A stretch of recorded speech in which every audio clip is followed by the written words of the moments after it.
Welcome to another episode of Athlete Things. And today joining us, we've got APU 2022 84 kilo plus national champion and the current world record in the deadlift for the 84 kilo division. We've got Natalie Laalaai. How are you doing today?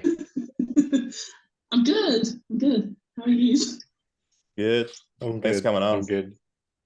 Thanks for having me. It's been like about 3 weeks since you've competed. How's things been since coming home? It's been good. I've had 3 weeks off.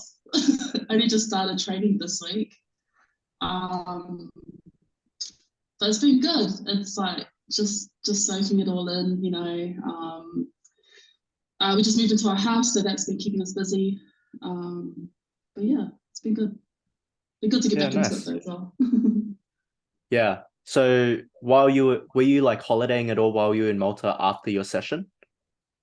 Nah, we came straight back like I think a couple of days after comp. Yeah. Yeah, we came straight back to Perth, only because we had to move in because we just got our keys for our house the day we left for Malta, but the day we left. Oh wow. So yeah, we just moved everything in and start painting and stuff. Yeah. Yeah. That's a really good milestone aside from competing at your very first Worlds as well. Did that Yeah, add to kind of like the hecticness before you left? it did. Yeah, it really did. But it was good because it would take my mind off like comp, like Yeah. competing, which is good. Sometimes I stress myself out a bit when it comes to like a big comp, but this was taking my mind off it. So I was like, chill as. Yeah, that's good. Like it's the worst when you're like say 3 weeks out and you're like hyper focused on like what you're gonna do in a day and like you just can't stop Yeah, thinking about it. So it's yeah, good to take your mind off of things. Um we'll touch on um a bit about Worlds later on, but I think a good place for us to start is getting to know where you came from before Worlds, right? So do you mind telling us a bit about your start into powerlifting and how that got into where you are now? yeah. So my husband's cousin used to compete at like do powerlifting comps, like novice comps and stuff. And I remember we went to watch her one time, and I didn't know all the rules or anything about powerlifting, but it was just looked so cool seeing like women up there lifting like weights and stuff. And I was like, wow, like I wonder if I can do something like this. And then I joined the same gym she was at, and then started from there. Did my first comp, I think, like 6 months after. So I used to compete at GPC, which the GPC Federation, and then yeah, pretty much that was the start of it. Yeah. Yeah, nice. And since you started, you're with your current coach now, right? Throughout the whole Yeah. journey, Jacob? No, Nice. so I joined him in 2021 because I started in 2019, did like a couple comps then, and then I got pregnant in 2020.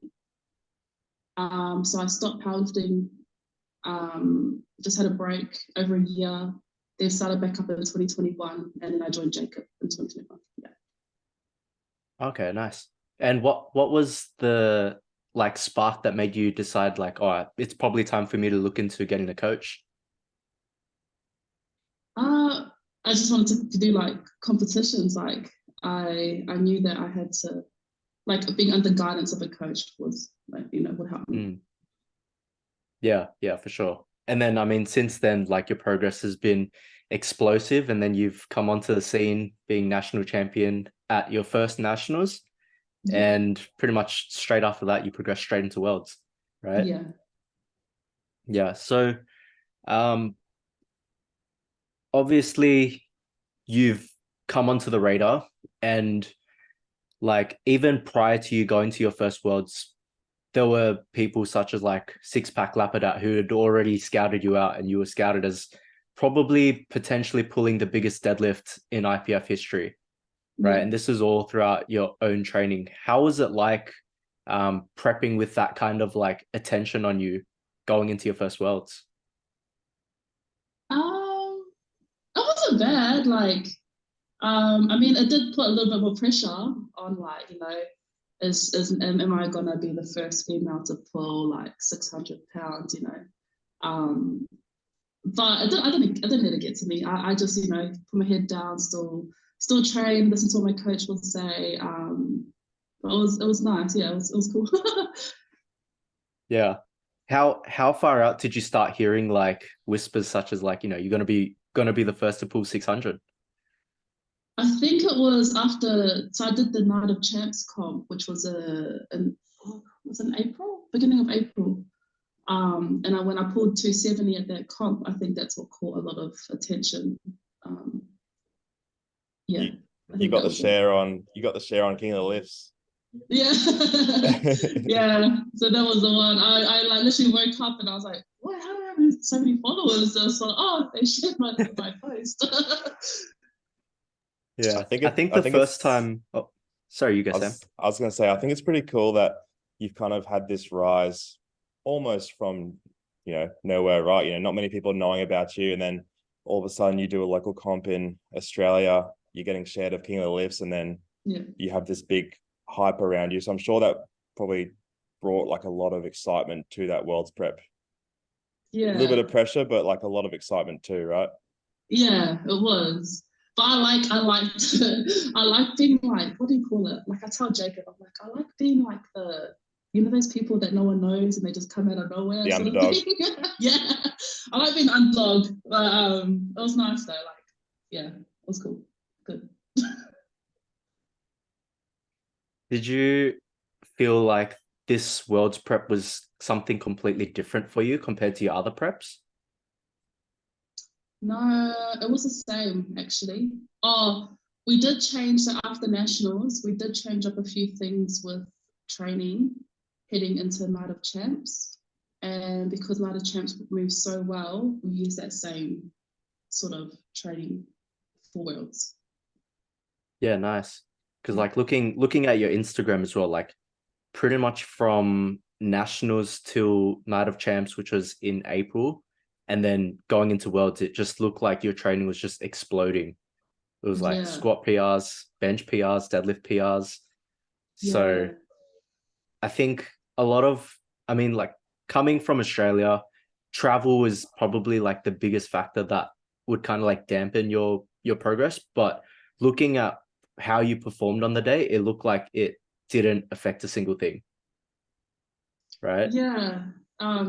I did come a bit early. What's it called? I think I left Perth at least like 10 days earlier. Try and get used to the Mm. time difference and stuff. But like by the time I was comp, like I felt normal. Yeah. Yeah. What was your travel plan like? So we left Perth to go. We went to London for like 3 days. I have family there, so I got to see my family, and then straight from London to Malta. And I was in Malta, I think, for like 7 days until I competed. Oh, Yeah, nice. So you had plenty of time. Like once you touched yeah, down, you pretty much had a whole week. yeah. So I was just eating, Nice. eating, drinking water. It was nice. What How did was you it? What find? was it like once you? Sorry, you guys, Sam. I was gonna say, how did you find like that week in Malta in terms of seeing the athletes, seeing everyone from different countries, and this the overall like competition week? Because obviously, me and you were at the back end of the competition. What was like the overall prep and experience like during that week for you? I enjoyed it. I think I like being like the last day because you get to see, get to watch everyone else compete and stuff, and it just, what do you call it? It just lights that fire to like be like, now I can't wait till it's my turn to step on that platform. Um, Even just like training wise, just seeing all the other athletes and stuff. The training hall was crazy. Um, but yeah, I was good. Yeah, did you like it? Who's Yeah. Yeah, it was good. It was I think in our podcast we did, that was probably the main thing that really stuck out to me in terms of like a highlight. Like it made the worlds feel really real, just having all these people from different countries in that Yeah. training hall and mingling and chatting. Um, who was the who was probably the highlight in terms of who you met across the week? Probably Jess Vietnam. Yeah.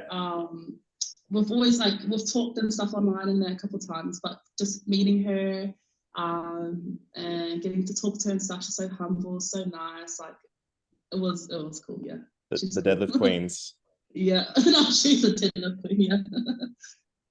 You guys like talking about trading hands with like who's gonna hold the all-time deadlift record? No, we're really talking about she was freaking out at how massive I was. She was like, Yeah, come, bro. I freaked out too. I don't know if you were there, Danny, but the first day I got to the training hall, Nat was training with Callan and Kelly and Jacob, and she was benching, and I was like, holy shit, look at the size of her legs. and then she like stood up, and Kelly was there too, and I was like sizing myself up next to Nat, like looking at Kelly, like just to see the size difference, and she was just looking at me going like, you're small, like just sit back down, like you're tiny. That's when you were like, oh fuck, I gotta go up a weight class. Legit. That was the first straw for the week where I was like, my legs are the size of her calves. No, it's just my genetics. With this Worlds, right? Like it's completely different to in terms of just competition, right? Because most competitions you've had, it's like it almost looks like it was just automatic first place and see how far you can push it. But this one looked like you had genuine competition, like the entire weight class was stacked. How did that affect you once you were on the platform? Were you even thinking about other competitors? No, I wasn't.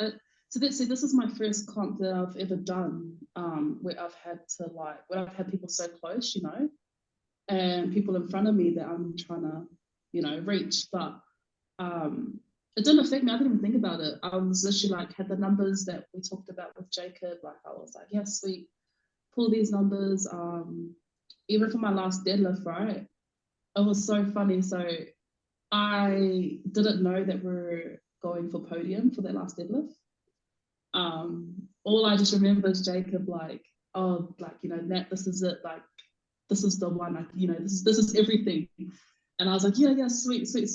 Went on the platform, pulled it, and I'm like, oh damn it, couldn't lock it out. I was like, attempted to break my record again, like thank you everyone, all that stuff. And then walked off, and Jacob's like, that was for third. I was like, oh what? I'm like, no way. Oh no. But Do you feel like oh, do you feel like had you known it would have made you, want to push a bit more? I don't know. I feel like it wouldn't have changed, but I did tell Jacob, I was like, if podium's in reach, if it ever is in reach, like just don't let me know. Like I just don't tell me. I'll just do it, do whatever. But yeah, it was crazy. Like From I just don't remember. From the crowd perspective, like we were all watching, and just how that day unfolded when it came to deadlifts, like it just changed the whole dynamic in terms of watching you and watching what you were going to do. Like we were all watching you, supporting obviously that big deadlift, but then Benika bombed and didn't get a deadlift on the board, and then all of a sudden, from our point of view, that third place opened up, and you had this bit of a battle with Jewel from New Zealand, and it's just funny to hear that you had no idea what was going on, and you just wanted to pull a big deadlift. I was like 275. I was like, oh, I thought the plan was like 272, but I was like, oh, whatever. Like, Jacobs probably wants me to send him more. Jacob's got faith. Yeah. What was it like, just in terms of the day in general? Obviously, you had a lot of support there, a lot of family there. What was it like coming out for each lift and having them in the crowd? Because obviously it was pretty similar to, I mean, maybe not as loud as our Open Nationals, but the support you had was pretty crazy. Yeah, it was good. Like it's so special having my family there in the crowd. And it's just, I don't know, even at nationals, like I think when it came to my last deadlift, I had my headphones on. I couldn't even hear my music playing because like they were so loud. It was so loud. Like I was like, Yeah. I just take my headphones off, like, you know, and that was quite similar to Worlds. Like I would have my headphones on, but I could just hear the crowd like roaring, you know, and I was like, it just gave me that extra like push. Uh, yeah, like this like adrenaline, you know, and I was just like, damn, I've got to do this. You know, my family's like, yeah, I want to do it for them, you know. Yeah, it's crazy. Yeah. Like hearing how some of the other athletes have had like crowd support, right? Like I think Panda mentioned it's different when you're going to Worlds and you're kind of on your own versus having a support system that goes with you, because it's like essentially bringing home with you, and it feels like that platform is just like home. Yeah, 100%. So it's even like you guys, crazy. like Yeah. seeing you guys in the crowd, you know, like the Aussie team and stuff was like, it meant a lot as well. Yeah. It made a massive difference for me. Like I wasn't overly, you know, nervous or anything for my first lift, but there was obviously that, you know, feeling that it was, you know, the first lift for Worlds, the first squat. But I remember when I walked out and I saw like Simone, Kelly, my brother, like a few other people in the crowd, and then I heard their voices and they were chanting like what they would say on a normal Saturday in the gym at Perth. That definitely made it just feel like it was like a normal competition. Yeah. So I imagine it would have been the same for you. Yeah, that's so cool, eh? What was your favorite lift from your comp? Oh wow. I really enjoyed squats. Yeah. Surprisingly, usually I love deadlifts, but I felt like I had to work extra hard for my deadlifts that comp. But squats, I was loving it, and I felt really comfortable. Yeah. Yeah. That looked really strong. Like you felt on, or you looked on. How was that compared to, because I think it was like what, 7 kilos up from night of raids or something like that? How was that compared to your training? Oh wait, like what do you mean, like? So how was it compared to the lead up to training? Was it a number that you had expected to hit, or did it like outperform what you had thought? Yeah, so like 250 was always what I wanted to hit at Worlds. And leading up to training, yeah, I was looking like 250 is the one. But it was so funny because me and Jacob talked about it the night before, and we were like, oh, what's a number you're comfortable on hitting at Worlds, you know, to give you some more space and more energy left for deadlifts. And I was like, oh, like probably 247 maybe. So that was the number we were going for. And then that's the number I had in my mind. So when I went for my third third squats, I was like, oh sweet, 247. I'm so thinking, I don't even look at the number, but I'm like 247 did it. And I was like, oh, 247, yeah, like I wish I got 250. Walked off, and then Jacob was like, how does it feel to hit 250? And I'm like, what do you mean? He goes, your squat. And I was like, was that 250? He goes, yeah. I was like, holy heck, like, wow, that's so cool. I'm so happy I did it. It's like the whole day you're just vibing in your head, and Jacob's just like doing everything without you knowing. Literally, that's how much faith I have in him. I'm just like, for whatever number you put on the bar, I'll do it. You know, like whatever you do, I'll try my best. You benched a PR in your last heavy bench session, didn't you? In the training hall, wasn't that a PB? I've had it before. It was equal, yeah. And so that. But it was funny, you know. I don't know if it happened to you, but when I went for my second bench, some chalk got into my eyes. And I was like, crap, like, I couldn't even see. And I was like, how do I bench? Like, do I bench with my eyes closed or something? And then I benched, and it was a bit like not as good as I wanted it to be. So Jacob was like, oh, we'll just go up by 2.5, you know. Yeah. And then it ended up moving better. And I was just like, damn, that chalk, man. Yeah, I know that happened to Callan. I saw on his live stream that he got a bunch of chalk in his eyes on his second attempt too, I think.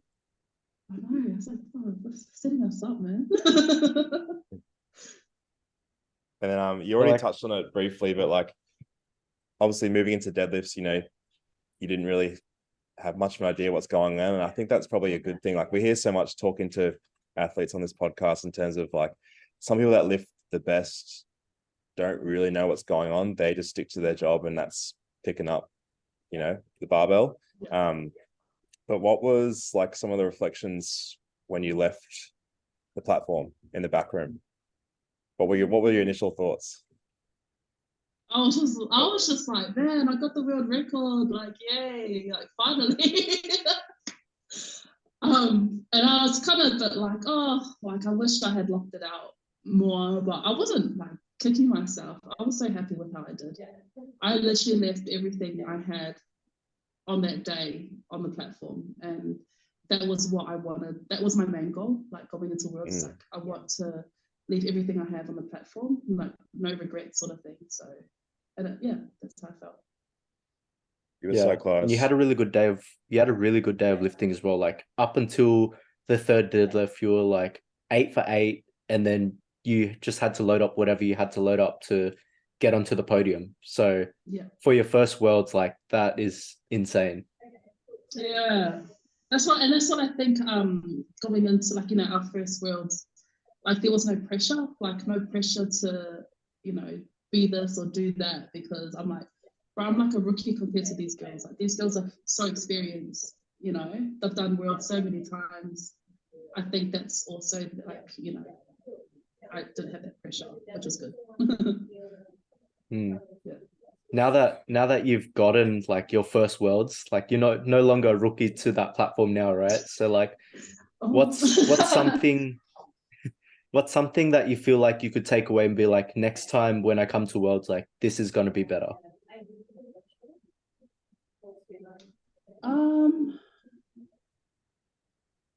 I think what one thing that shocked me at Worlds actually was how quick it ran. I was not expecting it to run that fast. Like I'm so used to having 10-minute breaks between each lift. And it was like, I think Jacob timed it once, it was like 6 minutes. And that's so short, it's like small for me, especially for deadlifts. So I think now that I've got to experience that, I mean, in training, like I need to work on, having a bit shorter rests. Just to prepare myself, in case it happens again, because I was not expecting that. Yeah, I was the same.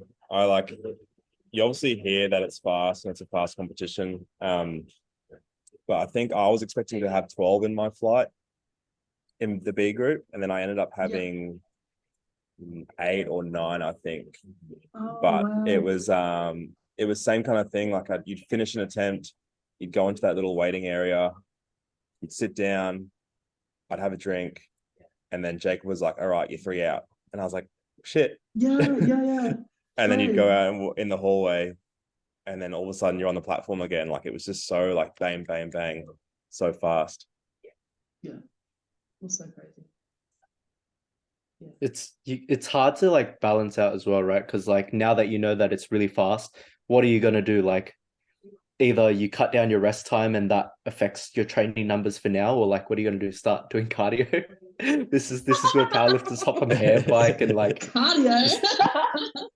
It's like everything that you didn't want to do that made you want to go do powerlifting. It's like, oh fuck, now you got to jump on the bike and do cardio. Oh hell no, I'm not doing cardio. Yeah, I got that vibe just from your reaction and your laugh. Bro, I don't even do steps, man. I was like, but I was walking so much on Malta, right? And I was like to Jacob, man, my legs are so sore. He goes, Nat, you never do steps at home. Why are you doing steps now? I'm just like, oh yeah, sorry. It's hard not to, right? What like when you're in another country. Like I had that after, like when we were going through Italy and Munich, I was doing like 15,000 steps some days, just feeling tired. I'm like, I never do this at home. Yeah, Legs sore. I remember I PR'd my steps while I was in Munich as well. I hit like 30,000. And I came home, I was like, bro, my feet hurt. Let me check the steps. I was like, oh shit, 30,000. How'd that happen? It just happens, right? It's like, especially Malta, like it was such nice weather, a lot of cool places to visit. Plus you had that full week of like you having to just relax. So can't not. So what's next then for you, Nat, in terms of training? Like, obviously, you've come home, you've had a bit of a break. Have you just been kind of chilling, busy, not really motivated, or like where have you kind of been like since returning back to the training? And then also, what's next?